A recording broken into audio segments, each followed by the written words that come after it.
yang udah pasti jago, itemnya kadang tiba-tiba bikin damage, Be. Iya. War Biasanya. Access Battle Hunter tiba-tiba. Nah, siapa yang salah kalau kayak gitu? Nggak apa itu brute force. Gak ada, tapi ya itu situasi ya. Situasional, teman-teman. Gak selalu. Lagian kalau juga lagi unggul ya mereka bisa melakukan hal itu. Tapi memasuki game yang kedua, match point sudah berada di tangan Onyx. Akankah Navi bisa membalaskan kekalahan mereka di game pertama? So, FPL Arena, mana semangatnya? Mari kita menuju ke dalam Land of Down. Satu sama atau 2-0, inilah pembuktian dari mereka berdua. Tapi apapun yang terjadi, Navi mereka punya strategi yang menurutku prepare banget nih untuk lawan Onyx. Ya, secara draft mereka udah punya komposisinya. Mereka udah bener-bener memperhitungkan juga. Mereka ingin memenangkan area sungai. Lagi-lagi Khalid, Afro ingin bermain agresif sama seperti di game yang pertama. Berangkat jiwa raga dari Kiboy dengan Letter Flare yang dimiliki oleh Ukir. Tapi ya, early game ya akan terlalu gimana banget buat Kiboy. Justru kalau nggak gimana-gimana itu ya yang bahaya. Harus kasar sebenarnya, Fusion Khalid itu harus kasar. Ya, kalau bisa dive ya. Untuk bisa invade jungle, ngegangguin juga buat Kairi-nya. Kali ini dengan pemilihan bad boy. Wah, kemudian Ada apa dengan adanya satu flicker dan Tondros hampir saja ada first blood notifikasi yang muncul. Ya, masih ada Quicksand Guard tadi ya. Untungnya regennya lumayan kenceng pas karat ya. Makanya naiknya lumayan banyak dan selamat dari Tondrosnya Kairi. ya, tapi flickernya yang mungkin nggak bisa diselamatkan nih. Sehingga di turtle 1 otomatis Afro harus lebih berhati-hati dan menjaga posisinya. Karena flicker yang dia miliki sudah tidak siap. Jadi udah pasti targeting dari member Onyx akan sangat-sangat mudah sekali untuk menuju ke roamer. Sementara tadi di bagian EXP ada freeze yang dilakukan. Lutfi ternyata menang dari Equilibrium Minion. Ya di bagian belakang jauh banget sih. Kars mau gak mau dia akan ngalah sedikit demi sedikit. Harus maju. Wah, bakal all in kepada Kar sepertinya. Masih ada flicker untuk mundur dan sekarang tidak ada jalan keluar. First blood di tangan Kairi. Sans dengan flicker agresif tadi demi untuk mendapatkan stun dari energi impact deh. Wah, tapi jujur ini semua berkat Lutfi yang dari awal udah nutupin wave minion. Dan lihat Lutfi, ada dengan modal scavenger dari level yang keempat. Dan dengan Brave Factor bakal coba untuk mendapatkan cara ukir. Tapi dengan Lantern Flare, Kiboy dalam masalah. Tapi di arah depan dengan dari Shadow Kill dan Andorio berhasil mencuri turtle yang pertama. Bahkan Lutfi masih mau lebih. Afro yang bakal diincar masih selamat juga. What a steal, Andorio. Karena ya dari update terakhir pun Shadow Kill bisa sambil retry. Ya. Makanya tadi Invulnerable juga nggak bisa diapa-apain dan ya langkah pertama untuk Navi. Udah pasti ya, ini sangat menguntungkan bagi Navi. Walaupun ada pertukaran point kill di bagian EXP lane, tapi itu antar individual. Dan sekarang tinggal menunggu setup selanjutnya aja. Afro datang ternyata mengganggu pertikaian dari scavenger yang terjadi untuk dua gold lane kita. Ya, lumayan ya, dapat gold dari dari Afro kan. Rezeki mah gak kemana katanya, Be. Nah ini perang gua aja yang ngambil deh. Iya, lumayan, Patu jadi nih Patu katanya. Patu jadi roamer namanya juga kan butuh duit bang. Tapi kerja kalau butuh duit mah katanya Afro. Tapi ada Coach Shadow dan juga ada Federal Extract dari Suns untuk mengusir pergerakan anak-anak Navi di area tengah. Top lane, Lutfi. Wah, kalau udah sendiri satu lawan satu gini, kayaknya bakal jadi teamfight yang panjang banget deh. Udah pasti. Dan lagi-lagi ya, sengaja kayaknya di freeze sedikit sama Lutfi. Dengan tujuan sebelum menuju ke turtle selanjutnya, pengen banget buat ngebonyokin Karsnya. Karena Kars adalah peran penting. Dia adalah orang yang paling bisa mengganggu nanti untuk Suns dengan Federal Airstrike. Ketika flickernya ready, ada Final Slash. Itu udah pasti bakal jadi dead end buat Farsha. Cuma masalahnya tadi aja Kars nggak ikut di arah turtle masih bisa diambil sama Navi. Cuman dari bottom lane, Skylar yang bakal coba untuk dihantam gitu saja oleh Andorio. Tapi sayang, kuat Shadow-nya masih belum pas ke arah Skylar. Gak nempel tadi ya bayangannya. Makanya Scalar selamat juga. Tapi seenggaknya ada informasi nih yang diberikan. No flicker untuk Scalar. Ya. Dan bagian turtle-nya di bawah ya. Ini akan menguntungkan bagi Navi karena ingat Bruno udah bisa kontes teamfight. Waduh, ada trapping yang coba dilakukan. Dan Kairi bersama dengan Andorio 1v1 situation antara kedua jungle. Bahkan Lutfi hadir untuk membantu dan purple buff berhasil dicuri begitu saja.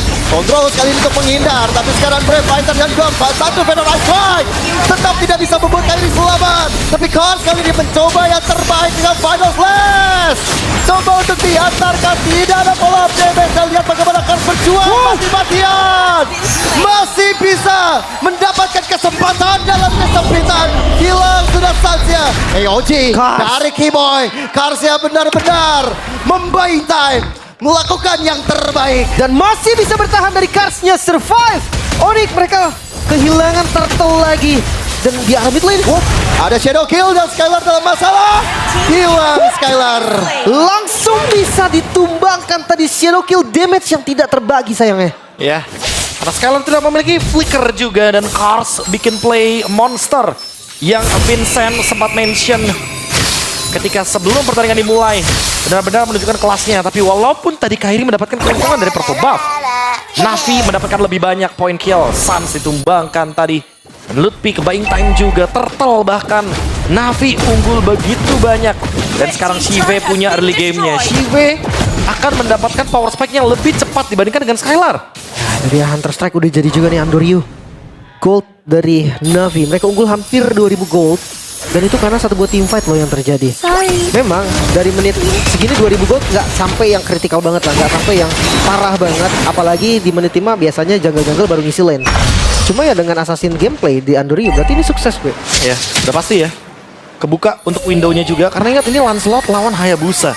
Mau dari sisi manapun, menang turtle pertama itu udah menguntungkan banget buat Andoryu. Menang turtle kedua udah pasti menguntungkan bukan cuma buat Andoryu tapi buat Navi-nya. Karena sebagai tim mereka sekarang udah coba buat mendapatkan snowballing. Dan kalau kita lihat dari itemnya juga, Berserker Fury sesaat lagi akan ada di tangan dari Shive, menandakan dia bisa join team fight. Juga ganking yang dicoba untuk dilakukan ke arah Skylar. Mereka sadar mungkin akan ada teman ya. Nah, Raja Tiga kemana? Nah, itu dia. Dari tadi Afro selalu mendapatkan scavenger yang dibutuhkan sama Skylar untuk menabung item demi item. 2 kali tuh, 200 aja gold. Itu makanya membuat dari Skylar juga akhirnya ketinggalan gold, ketinggalan level bahkan. Ya. Lepas dari tadi turtle yang dapatin sama Navi ya. Tapi untuk turtle terakhir harus kontes Kahar. Wah, tapi mereka mau team fight dengan Raging Sandstorm bersama dengan Flicker. Sans! Terkena impact dari shadow kill, tapi Lutfi yang berhasil makan tetap bisa hilang. Tapi Afro di garis terdepan mencoba untuk baitan, mencoba untuk mengganggu, tapi Skylar dengan Rhapsody menyelesaikan Cars itu sendiri. Dengan ada Lethal Flare, Kairi berjuang untuk mendapatkan diri, tapi Kairi benar-benar dalam kondisi terdesak. Bahkan Keyboy, AOG untuk defensif saja. Ya, puncture-nya miss tadi. Dan informasi yang diterima oleh Navi begitu tepat, bahkan Skypiercer. Hayabusa. Wow. Ya, alasannya adalah snowballing ya, udah pasti. Tapi apakah Keyboy akan melakukan sesuatu? Nggak bisa melakukan apa-apa. Perfect turtle untuk Andoryu, untuk Navi. Dan kali ini mereka akan mendapatkan spike yang lebih mudah lagi. Berserker Fury sudah di tangan dan Skylar. Shadow kill kembali membuat Skylar dalam keadaan yang cukup buruk. Mimpi buruk ada di tangan Andoryu. 2 kali tumbang di tangan Andoryu. Ya mungkin hampir 3 kali tadi sebetulnya, tapi yang pertama itu gagal. Cuma ya harus lebih di posisi aman lagi sekarang. Ya, dan yang memperburuk keadaan dari Onyx adalah ingat Skypierce dari Andoryu. Siapapun bisa ditumbangkan, efek true damage yang mematikan. Even Lutfi atau bahkan mungkin Keyboy di sini akan mudah untuk di meltdown. Ini ngomong-ngomong Skypierce, Skylar yang jadinya cukup kena masalah. Skypierce yang debuild masih belum ada stacknya. Iya, dan ditambah lagi gak cuma Andoryu, Ukir. Ukir kalau kita lihat itemnya, dia udah punya 2 expert glove. Menandakan dia juga akan bikin Skypierce. Mental gembok biru ditunjukkan oleh Navi. Ini pressure yang lagi-lagi kuat ya. Cuma jangan lupa juga karena Onyx di game sebelumnya merasakan hal yang sama. 1v1 situation, di dodge dari shadow kill dengan Tondros. Sebuah mekanik tinggi dari kedua jungle. Ya, tapi itu memang yang nggak adil sih. Ketika ada Hayabusa versus Lancelot. Iya, Shadow kill di dodge skill 2. Hayabusa efek imunnya cuma 1 anyway. Untuk Lancelot dia punya 2, ada Phantom Execution juga. Oke, dan sepertinya untuk game ini Kairi brute force deh. Ya. Gak bisa langsung endless dulu, gak bisa langsung ke Hunter juga. Butuh ya untuk menghindari Ukir juga tough boots, brute force full stack. Tentu akan menghindari pergerakan dari Zuxin yang sangat annoying sekali. Itu dia 2 Skypierce di tangan dari Ukir dan Andoryu. Yang sekarang Andoryu-nya akan menambah lagi efek dari cooldown reduction yang dia miliki dengan Warhawks. Wow, 2 Skypierce. Jarang sih gue ngeliat biasanya. Bahkan untuk Hayabusa Skypiercer ya, kecuali di rank games. Kalau di rank games mungkin masih sering. Untuk di kompetitif gue jarang sekali ngeliat. Dia pengen manfaatin snowballing early game-nya. 4000 gold lead ini udah berasa sih Lim. Dan ini dia tekanan yang aku maksud dari Navi. Sekarang mereka udah mulai menunjukkannya. Ya, dengan Lord yang pertama yang hadir. Ini arena bermain untuk Navi itu sendiri. Mereka bakal coba mengunci pergerakan dari Keyboy. Ada konsil dari Afro yang siap untuk menerkam ke arah Keyboy. Lantern Flare coba untuk dihantarkan. Dan ada Avengers dari Cars juga. Baron Ice Strike tapi untuk keluar tetap didapatkan. Ready Sandstrom menuju ke arah paling belakang. Afro memberikan satu waktu yang cukup baik untuk anak-anak dari Navi. Lantern Flare terbuka dan Ludwig-nya hilang. Double kill untuk Andoryu. Satu shadow kill, 2 nyawa melayang. 3 stack tambahan lagi berarti. Dari efek Sky Piercer-nya bahkan Kairi tadi nggak bisa untuk mengadu retribution, maju ke depan aja tadi susah banget. Ya walaupun kita tahu ya, ini Lancelot mudah sekali untuk bisa mencuri Battle of Retribution. Oh, Tapi sekarang shadow lagi. Tapi lihat Andoryu. Andoryu. Oh! Terkena satu stun yang begitu berbahaya, hilang sudah nyawanya. Tidak semudah itu Andoryu. Masih ada Sans yang langsung dengan energi impact-nya memberhentikan pergerakan dari Andoryu, dan momen seperti ini yang bisa bikin momentum patah. Ditambah Andoryu tidak memiliki shadow kill tadi. Iya. Dia loncat dengan quad shadow. Lagi nggak siap untuk shadow killnya. Dia mungkin expect bakal hilang 2 di sana dengan shadow kill yang cukup. Tapi karena tidak ada ultimate dari Hayabusa, otomatis terkena Curse of Crowd, terkena energy impact. Udah pasti bakal menjadi dead end untuk Andoryu dan shutdown. Dan ingat juga bahwa Sky Pierce-nya akan berkurang dari efek stack-nya. Iya, Mungkin tadi karena ini sih dari cooldown shadow kill mungkin 1-2 detik lagi yang dari kalkulasinya Andoryu tuh sempat untuk dibuka, tapi ternyata enggak. Tadi lebih sih, lebih dari 6-7 detik bahkan. Jadi Andoryu tumbang, baru ada logo ultimate-nya yang ya, sekitar Greedy. 4 detikan ya, baru ready. Adrenaline Greedy, rush? ya adrenaline rush mungkin miskalkulasi. Cukup fatal kalau itu adalah miskalkulasi. Ya, mahal jadinya. Dan gold yang dipegang sama Navi cukup tinggi ya. Lumayan jadi merusut. Jadi ya walaupun masih bisa dipegang oleh Navi itu sendiri ya. Cuman sekarang konsil di arah belakang, flanking menuju ke arah Skylar, dan Skylar dalam masalah yang cukup besar. Masih ada WWN yang mencoba untuk membalut tubuhnya, tapi tidak dalam waktu yang lama. Hilang sudah Skylar untuk kali ketiga. Bahkan dari Navi siap untuk menggempur di arah depan. Masih ada Brave Fighter dari Ludwig itu sendiri, dan Onyx kehilangan satu membernya. Ini dia next level mechanical Hayabusa. Quad shadow yang nempel juga digunakan B. Ya. Hanya untuk finishing. Hanya untuk fishing, dan tadi ada Wind of Nature juga yang terlalu banyak resource dari Skylar yang dikeluarkan. Tapi Farlow 5. Oh! Bagaimana Keyboy bisa menyelamatkan diri, sulit, dan shadow kill kembali dikombinasikan dengan Skyface. Andoryu mencoba untuk lebih bandel lagi menuju ke arah Kairi. Skylar kembali ke lane of down, kali ini mampu Onyx melakukan defense dari 5 member Navi. Mereka nggak mundur sama sekali. Mereka kasih pressure di depan.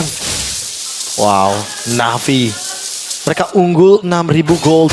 Mereka tidak sedikit pun menurunkan tempo, dan Malefic Roar adalah item yang selanjutnya dimiliki sama Andoryu. Akan bisa untuk menumbangkan lini depan dan bahkan lini belakang sekaligus.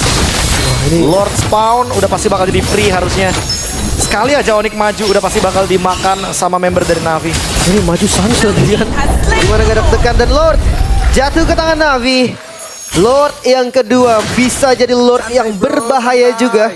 Udah nggak ada holy defense, nggak ada pasif dari turret, so best turret akan jadi incaran. Oke, dengan keunggulan yang cukup jauh ya, 7.000 gold. Itemnya sendiri Bruno ini udah harus diajak main sih sekarang. Ya, karena modern sisi manapun ini harus main 5v5. Dan emang Onyx untuk ngomongin defense, mereka hanya mengandalkan dari Sans yang tadi Lim bilang. Untuk beranjak ke high ground, ini berbahaya juga Andoryu. Aman. Kayaknya dari keduanya tahu sih, nggak Tahu bagus harusnya. nih kalau tempur di sini nggak bagus. Iya. Dan untuk yang tadi Lim beranjak ke high ground, ingat buat sekarang ada Afro yang ready dengan flicker. Bakal jadi mengerikan sekali. Konsil play. Yap, lagi dan lagi mencoba untuk mengejar dari samping. Lutfi menjaga dengan ada Brave Fighter, tapi Page turret di arah tengah sepertinya nggak bisa ketolong lagi. Kairi berjuang mati-matian untuk nge-clear semuanya, terutama di arah bottom lane, dan Lordnya masih aman lagi. Sebagus itu loh defensif dari Onyx. Tapi ya, best turret tetap hilang. Nggak bisa dipungkiri, serangan dari Navi mungkin nggak berhenti di sini. Midnya mulai hadir, minion dari bawah pun mulai hadir. Let's see, mampukah Onyx bertahan? Yap, Apro dari zoning banget. Baron Ice Strike coba untuk diantarkan. Kars dengan final test menuju ke arah Lutfi. Tondros dihadirkan dari Kairi, mencoba untuk mendapatkan Rasive, tapi Kars gak selamat dengan ada Rhapsody dan Sonata. Shadow kill damage terbagi. Ukir bakal coba untuk dikejar oleh Keyboy pula. EOG diantarkan, berhasil mengusir bodoh, tapi Andoryu dia tahu Dia paham. Dia mendapatkan sans. Kill yang begitu mahal tadi. Watch Shadow menempel, damage yang terlalu over, Sans gak bisa bertahan. Bahkan lihat bawahnya pun, base turret hampir hancur. Oh, Andrew. Oh, kembali Andorio. Solo kill. Sesama jungle, Kairi hilang. Wow, another solo kill. Andoriu sudah memperlihatkan kelasnya dan dia memperhitungkan juga Tone Rose sudah digunakan. Phantom Execution yang gak ready, langsung saja Kairinya di shutdown. Tapi hati-hati loh, damage-nya memang sakit, cuma gak ada badan ya. Salah sedikit kejadiannya bakal kayak tadi. Kena stun, langsung hilang. Dan lihat, Ukir juga standby di bottom lane. Duo PH ini betul-betul memberikan pressure dan memberikan warna baru. Sehingga Navi unggul dari Onyx 8.500 gold. Wah, sangat menjawab si 2 PH ini. Tapi aku suka dengan Apro sih. Dari tadi dia tahu banget zoning out-nya. Dia masuk di celah yang dimana mungkin bisa bilang blind spot bagi Onyx. Dan itu mengejutkan untuk anak-anak Onyx. Ya, kayak mereka nggak siap dan nggak expect mungkin dengan inisiasi tersebut. Tapi balik lagi, Afro sekarang udah punya immortality. Jadi makin sulit juga bagi Onyx menghancurkan lini depannya kecuali Navi terpisah seperti di game yang pertama. Oke, sekarang Lord kembali muncul ke Land of Dawn. Tapi ini pertama kali gue lihat Onyx ketinggalan gold sejauh ini loh. Jauh ini. 8.000 gold. Bahkan kemarin lawan AI pun mereka nggak sampai 8.000 ya. Ya. Langsung di close game soalnya. Oh, Kairinya Queen Swings. Tidak tahu ini item anti burst karena dia ingin menghindari Andoriu lagi. Dengan diskon defensif dilakukan oleh Apro. Inilah momentum balasan, inilah sinyal untuk Onyx. Bahkan dengan konsil yang digunakan tadi, hampir saja membuat dari Apro terkena impact agresif dari Onyx. Reset lagi Lordnya. Mereka sama-sama tahu nggak boleh buru-buru, tapi Andoriu. Watch Shadow yang nggak kena. Masih bisa mundur lagi dan Lord Dance akan terjadi. Ya, mereka bakal coba untuk setup sih dari Navi. Mereka bakal coba untuk kasih info. Mars dan juga Apro ini yang bakal menjadi dua tumpuan di depan. Mereka nggak bisa lihat visionnya bahkan di Lord yang udah sekarat. Ya, Lutfi mungkin di garis tutupan, tapi untuk Andorio masih mendapatkan dari Lordnya. AOG defensif digagalkan dan Keyboy gak selamat lagi di tangan Navi. Bahkan dengan hilangnya Keyboy, anak-anak Navi tetap mau mundur menantikan Lord yang hadir. Dan Andorio, oh, begitu nakal pergerakannya. Cukup tenang tapi dari Kairi ya, nggak ngebuka Tone Rose-nya langsung tadi. Benar-benar di bait, tapi lihat serangan dari Navi tidak berhenti karena minion mulai hadir. Dan defensif dari Onyx, mampukah mereka bertahan? Ya, masih belum ada Lord yang hadir ke tengah-tengah mereka. Belum masuk ke area pertahanan dari Onyx. Tapi Navi udah ngurung sampai akhir. Wah, lagi-lagi harus 3 lane push. Ingat, Onyx adalah tim yang sangat kuat untuk melakukan defense. Dan Navi sekarang unggul 9.000 gold. Mereka harus melakukan defense secara maksimal nih untuk sekarang. Navi akan mencoba mendobrak dari mid. Yap, coba untuk masuk. Apro sudah coba untuk mengancang-ancang dengan dari desain from ini punya. Laser Flare benar-benar mengganggu. Luffy dalam masalah. Fedor Ice Strike coba untuk diantarkan. Tapi Final Clash membuat dari Luffy yang hilang di tangan. Hadirnya Ukir. Tapi lihat bagaimana Keyboy. Besha. Tapi best turret. Navi mengukir sesuatu yang benar-benar berbahaya di game yang kedua. 1-0.